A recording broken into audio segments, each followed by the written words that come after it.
Alkisah, alam semesta berada dalam cengkeraman teror yang mencekam. Keseimbangan antara para dewa, yang dikenal sebagai Deva, dan para iblis, yang disebut Asura, telah runtuh.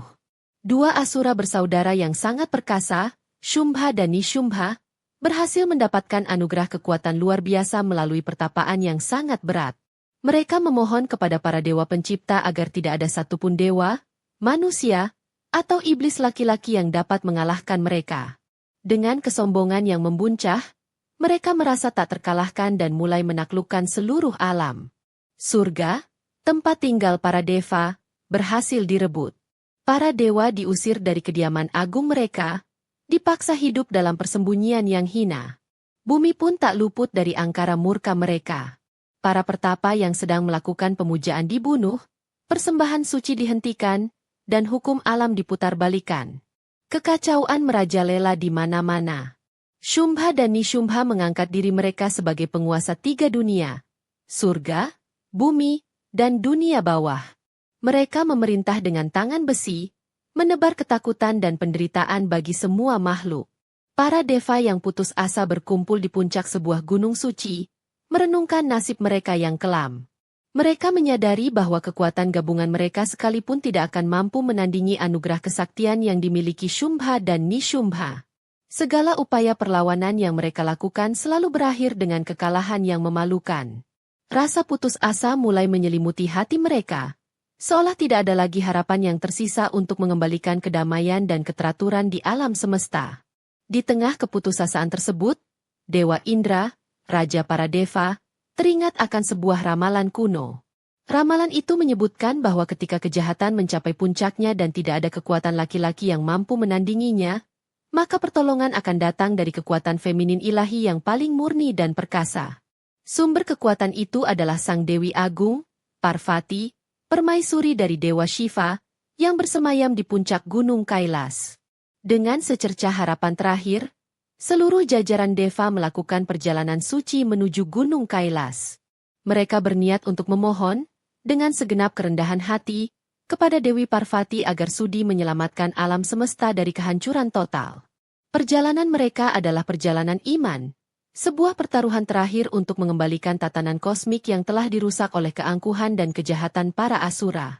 Setibanya di kaki Gunung Kailas yang megah, para deva mulai melantunkan puji-pujian dan doa yang paling khusyuk kepada Dewi Parvati.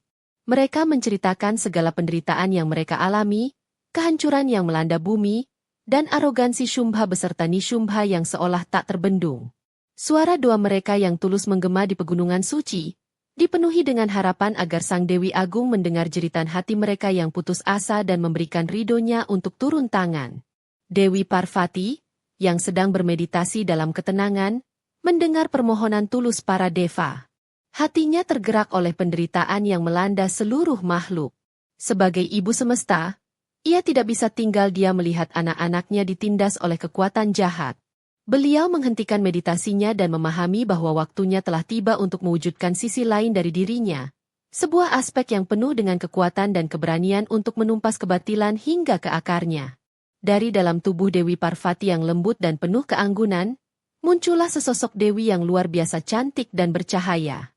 Dewi ini memiliki 10 tangan, masing-masing memegang senjata sakti para deva yang telah dipersembahkan kepadanya.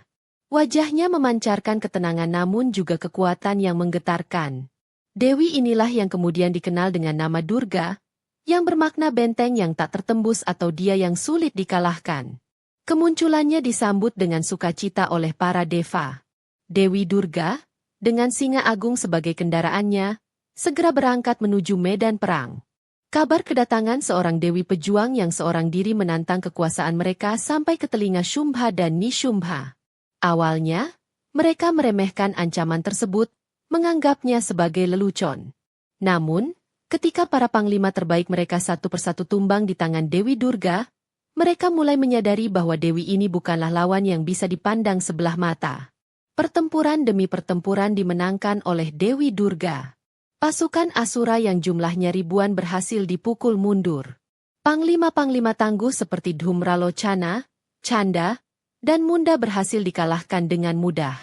Kemenangan Dewi Durga mengembalikan semangat para deva dan memberikan harapan baru bagi seluruh alam semesta. Namun, Shumbha dan Nishumbha masih memiliki satu senjata pamungkas, seorang panglima yang mereka yakini tidak akan pernah bisa dikalahkan.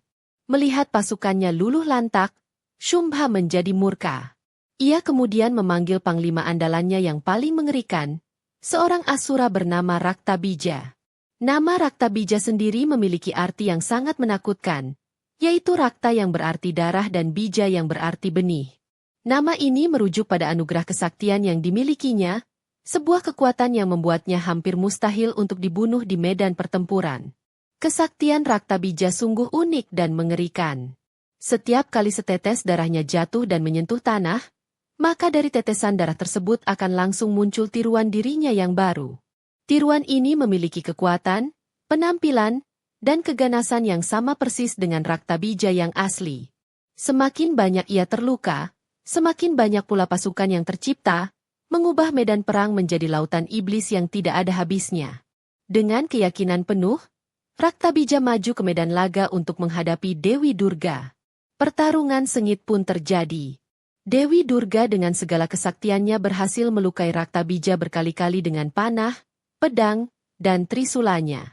Namun, setiap luka yang ia torehkan justru menjadi malapetaka. Darah Raktabija yang muncrat ke segala arah menyentuh bumi, dan dalam sekejap, ribuan Raktabija baru bangkit dan langsung menyerang Dewi Durga. Dewi Durga mulai kewalahan. Semakin keras ia bertarung, semakin banyak musuh yang harus dihadapinya. Medan perang yang tadinya hanya berisi satu Raktabija, kini dipenuhi oleh klon-klonnya yang tak terhitung jumlahnya. Para deva yang menyaksikan dari kejauhan kembali diliputi rasa cemas dan ketakutan. Mereka melihat bagaimana Dewi harapan mereka mulai terdesak oleh kekuatan iblis yang seolah tidak bisa mati ini. Menyadari bahwa cara bertarung konvensional tidak akan berhasil, Dewi Durga mengerti bahwa ia membutuhkan kekuatan yang lebih ekstrim, sebuah kekuatan yang mampu mengatasi anugerah Raktabija. Kekuatan yang tidak hanya bisa melukai, tetapi juga bisa menelan sumber kehidupan dari iblis tersebut sebelum ia sempat beregenerasi. Kemarahan suci mulai membara di dalam dirinya. Sebuah amarah yang lahir dari keinginan luhur untuk melindungi alam semesta. Kemarahan Dewi Durga mencapai puncaknya. Wajahnya yang tadinya tenang dan agung kini memerah karena murka. Matanya menatap tajam lautan Raktabija yang terus bertambah, mengepungnya dari segala penjuru. Amarah ini bukanlah amarah biasa yang lahir dari kebencian, melainkan sebuah kemarahan ilahi yang murni, sebuah energi dahsyat yang diperlukan untuk memusnahkan kejahatan yang sudah tidak bisa ditoleransi lagi. Dari dalam kemarahan inilah, sebuah transformasi besar akan terjadi.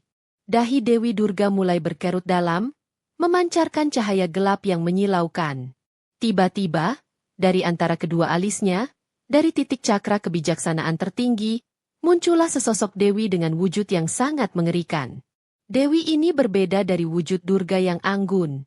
Kulitnya sehitam malam tanpa bintang, matanya merah menyala penuh amarah, dan lidahnya yang panjang menjulur keluar, seolah haus akan darah. 4 lengannya membawa senjata mengerikan, termasuk pedang pemenggal dan kepala iblis yang masih meneteskan darah. Dewi yang baru lahir dari amarah Durga ini, adalah wujudnya yang paling primordial dan paling liar. Dia adalah perwujudan dari energi murni penghancuran. Dia adalah malam abadi, sang waktu itu sendiri yang melahap segalanya. Dia adalah sang Dewi Kali. Kemunculannya diiringi oleh lolongan perang yang menggetarkan seluruh medan pertempuran, membuat para asura gemetar ketakutan. Bahkan para deva pun terkesiap melihat wujudnya yang begitu dahsyat. Dewi Kali tidak menunggu lama. Dengan kecepatan kilat, ia menerjang ke tengah-tengah pasukan Raktabija. Ia tidak lagi bertarung untuk melukai, melainkan untuk memusnahkan. Setiap tebasan pedangnya memenggal kepala para klon Raktabija. Namun, ia tidak berhenti di situ. Ia tahu persis apa yang harus dilakukan untuk menghentikan regenerasi iblis tersebut. Wujudnya adalah jawaban atas masalah yang tidak bisa diselesaikan oleh Dewi Durga. Inilah momen kelahiran Dewi Kali yang paling ikonik dalam legenda. Ia tidak dilahirkan dari rahim, melainkan dari amarah suci seorang dewi lain yang sedang berjuang demi kebaikan. Kelahirannya adalah sebuah tindakan darurat kosmik, Sebuah manifestasi kekuatan ekstrim yang hanya akan muncul ketika segala cara lain telah gagal dan kejahatan mengancam akan menelan segalanya. Dewi Kali adalah badai pemusnah yang datang untuk membersihkan alam semesta. Wujud Dewi Kali yang mengerikan bukanlah tanpa makna. Setiap aspek dari penampilannya adalah simbol filosofis yang mendalam. Kulitnya yang hitam pekat melambangkan sifatnya yang berada di luar segala atribut dan warna. Hitam adalah warna yang menyerap semua warna lain. Sama seperti kali yang merupakan realitas tertinggi di mana segala sesuatu pada akhirnya akan kembali dan melebur. Ia adalah kehampaan sebelum penciptaan dan kegelapan abadi setelah kehancuran. Nama kali sendiri berasal dari kata dalam bahasa Sanskerta, kala. Kata kala memiliki banyak arti. Di antaranya adalah waktu, kegelapan, dan kematian. Oleh karena itu, Dewi Kali sering diartikan sebagai sang penguasa waktu atau dia yang berada di luar waktu. Ia adalah kekuatan waktu yang tak terhindarkan, yang melahirkan segalanya, memelihara segalanya, dan pada akhirnya akan menelan segalanya kembali. Tidak ada satupun di alam semesta yang bisa luput dari kuasa kala. 4 lengannya melambangkan 4 penjuru mata angin dan siklus kosmik yang lengkap. Tangan yang memegang pedang melambangkan kekuatan pemusnah kebodohan dan ego. Tangan yang memegang kepala iblis yang terpenggal melambangkan pembebasan jiwa dari ikatan tubuh dan ego. 2 tangan lainnya sering digambarkan dalam posisi memberi anugerah atau abhaya mudra dan memberkati atau farada mudra, menunjukkan bahwa di balik wujudnya yang mengerikan, ia adalah pelindung yang welas asih bagi para pemujanya. Kalung yang terbuat dari rangkaian tengkorak manusia yang ia kenakan bukanlah hiasan yang sadis. Kalung ini melambangkan 51 huruf dalam aksara Sanskerta, sumber dari segala mantra dan pengetahuan suci. Ini menunjukkan bahwa ia adalah sumber dari segala kebijaksanaan. Sementara itu, rok yang terbuat dari potongan lengan manusia melambangkan kekuatan karma. Ia membebaskan para pemujanya dari siklus perbuatan dan akibatnya, dengan memotong ikatan karma tersebut. Lidahnya yang merah darah dan menjulur keluar melambangkan sifat rajas atau energi aktif yang tak terkendali, yang ia gunakan untuk melahap segala kejahatan dan kenegatifan di dunia. Meskipun penampilannya menakutkan bagi orang-orang yang terikat pada dunia material dan ego, bagi para pencari kebenaran sejati, wujud Dewi Kali adalah pengingat akan realitas tertinggi yang membebaskan jiwa dari segala ilusi. Dengan kemunculan Dewi Kali, strategi pertempuran berubah total. Dewi Kali tidak lagi memberi kesempatan bagi darah Raktabija untuk menyentuh Ibu Pertiwi. Ia menyerang Raktabija yang asli dengan ganas, melukainya dengan pedangnya yang tajam. Namun, sebelum tetesan darah pertama sempat jatuh ke tanah, Dewi Kali dengan sigap menjulurkan lidahnya yang sangat panjang dan meminum habis darah tersebut langsung dari lukanya. Raktabija terkejut dan ketakutan. Untuk pertama kalinya, anugerah kesaktiannya menjadi tidak berguna. Setiap kali ia terluka, darahnya tidak menciptakan klon baru, melainkan menjadi santapan bagi sang Dewi Hitam yang mengamuk. Dewi Kali terus menyerang tanpa henti, meminum setiap tetes darah yang keluar dari tubuh sang iblis. Medan perang yang tadinya dipenuhi sorak-sorai para asura, kini berganti menjadi sunyi senyap, hanya terdengar suara pertempuran yang berat sebelah. Tidak hanya meminum darah dari Raktabija yang asli, Dewi Kali juga mulai memburu ribuan klon yang sudah terlanjur tercipta. Dengan mulutnya yang menganga lebar, ia menelan dan melahap ratusan klon Raktabija sekaligus. Para iblis yang tadinya tampak begitu perkasa, kini tak ubahnya seperti santapan ringan bagi sang dewi yang sedang murka. Tidak ada lagi perlawanan, yang ada hanyalah pembantaian massal terhadap manifestasi kejahatan.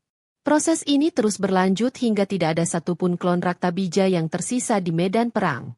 Hanya tinggal Raktabija yang asli, kini tampak lemah, kehabisan darah, dan putus asa.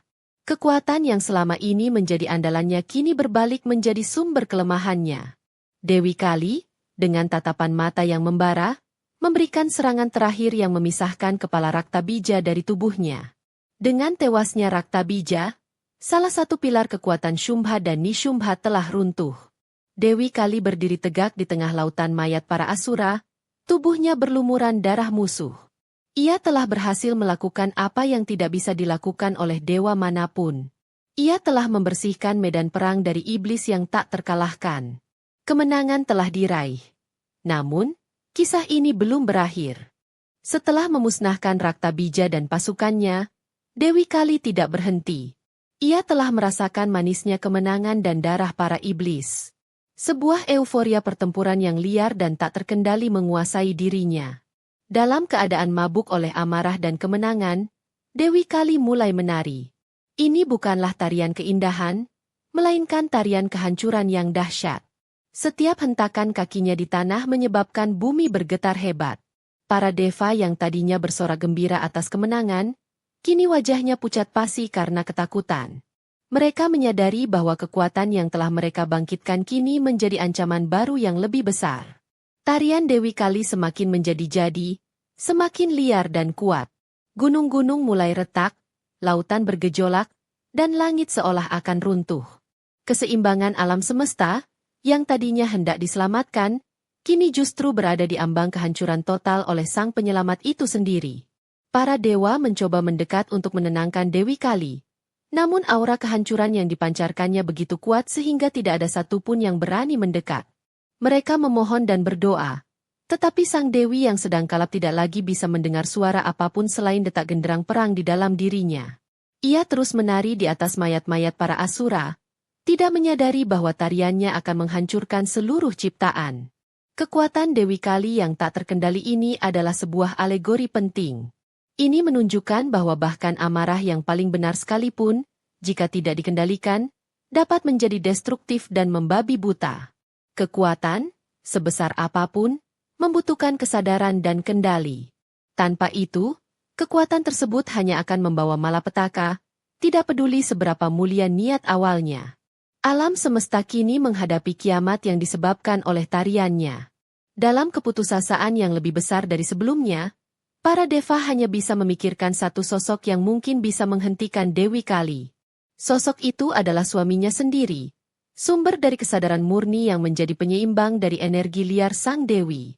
Mereka semua berpaling ke arah Dewa Shiva, memohon dengan sangat agar ia turun tangan dan menenangkan permaisurinya sebelum semuanya terlambat dan alam semesta lebur menjadi debu. Mendengar permohonan tulus para deva dan melihat alam semesta di ambang kehancuran, Dewa Shiva memutuskan untuk bertindak.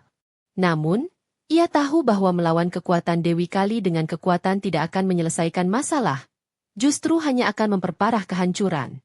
Ia harus menggunakan cara yang berbeda, sebuah cara yang didasari oleh kesadaran dan cinta, bukan konfrontasi. Dewa Shiva kemudian turun ke medan perang yang porak-poranda. Dengan tenangnya, Dewa Shiva membaringkan dirinya di antara tumpukan mayat para asura yang telah dikalahkan oleh Dewi Kali. Ia berbaring diam tak bergerak, pasrah sepenuhnya, menjadi landasan bagi tarian liar permaisurinya. Ia mewujudkan aspek kesadaran murni atau Shafa yang juga bisa berarti kesadaran statis yang pasif, sebagai penyeimbang dari energi aktif atau Shakti yang diwujudkan oleh Dewi Kali. Dewi Kali, yang masih menari dalam kegelapan amarahnya, tidak menyadari kehadiran Dewa Shiva di bawah kakinya. Ia terus menghentakkan kakinya dengan kekuatan penuh. Tiba-tiba, ia menginjak sesuatu yang terasa berbeda dari mayat-mayat asura yang lain. Ia menginjak tubuh suaminya sendiri. Seketika itu juga, sentuhan dengan kesadaran tertinggi itu menyadarkannya dari keadaan kalapnya. Matanya yang merah menyala kembali normal, dan ia menatap ke bawah dengan keterkejutan. Melihat bahwa ia telah menginjak tubuh Dewa Shiva, suaminya yang sangat ia cintai dan hormati, Dewi Kali merasa sangat terkejut dan malu. Seketika itu juga, amarahnya reda dan tariannya berhenti. Sebagai tanda dari keterkejutan dan rasa malunya, lidahnya menjulur keluar lebih panjang. Inilah asal mula penggambaran ikonik Dewi Kali yang berdiri di atas tubuh Dewa Shiva dengan lidah terjulur. Sebuah momen transformatif dari kehancuran menjadi ketenangan. Dengan berhentinya tarian Dewi Kali, alam semesta pun selamat dari kehancuran. Guncangan berhenti, lautan menjadi tenang, dan langit kembali cerah. Keseimbangan kosmik telah pulih. Dewi Kali kembali ke wujudnya yang lebih tenang, dan bersama Dewa Shiva, mereka memberkati para deva. Shumbha dan Nishumbha yang tersisa pun akhirnya berhasil dikalahkan, dan kedamaian kembali menyelimuti 3 dunia. Legenda Dewi Kali mengajarkan kita beberapa pesan moral yang sangat dalam. Pertama, legenda ini menunjukkan bahwa amarah, bahkan yang lahir dari niat paling mulia untuk membela kebenaran, harus senantiasa berada dalam kendali kesadaran. Amarah yang tak terkendali, seperti tarian liar Dewi Kali, pada akhirnya akan merusak diri sendiri dan lingkungan sekitar, bahkan lebih parah dari kejahatan yang semula hendak dilawannya. Kedua, kisah ini adalah tentang keseimbangan antara energi aktif atau Shakti dan kesadaran pasif atau Shiva. Kekuatan tanpa kesadaran adalah buta, sementara kesadaran tanpa kekuatan adalah lumpuh. Keduanya harus ada dan bekerja sama secara harmonis untuk menciptakan kehidupan yang seimbang. Dalam diri kita, ini adalah keseimbangan antara tindakan dan perenungan, antara emosi dan akal budi. Terakhir, wujud Dewi Kali yang mengerikan mengajarkan kita untuk tidak menilai sesuatu hanya dari penampilan luarnya. Di balik penampilannya yang paling menakutkan, sesungguhnya terdapat kasih seorang ibu pelindung dan kekuatan pembebas yang memusnahkan kebodohan serta ego. Terkadang, kehancuran diperlukan untuk membuka jalan bagi penciptaan yang baru, sama seperti badai yang harus datang untuk membersihkan udara dan menyuburkan kembali tanah.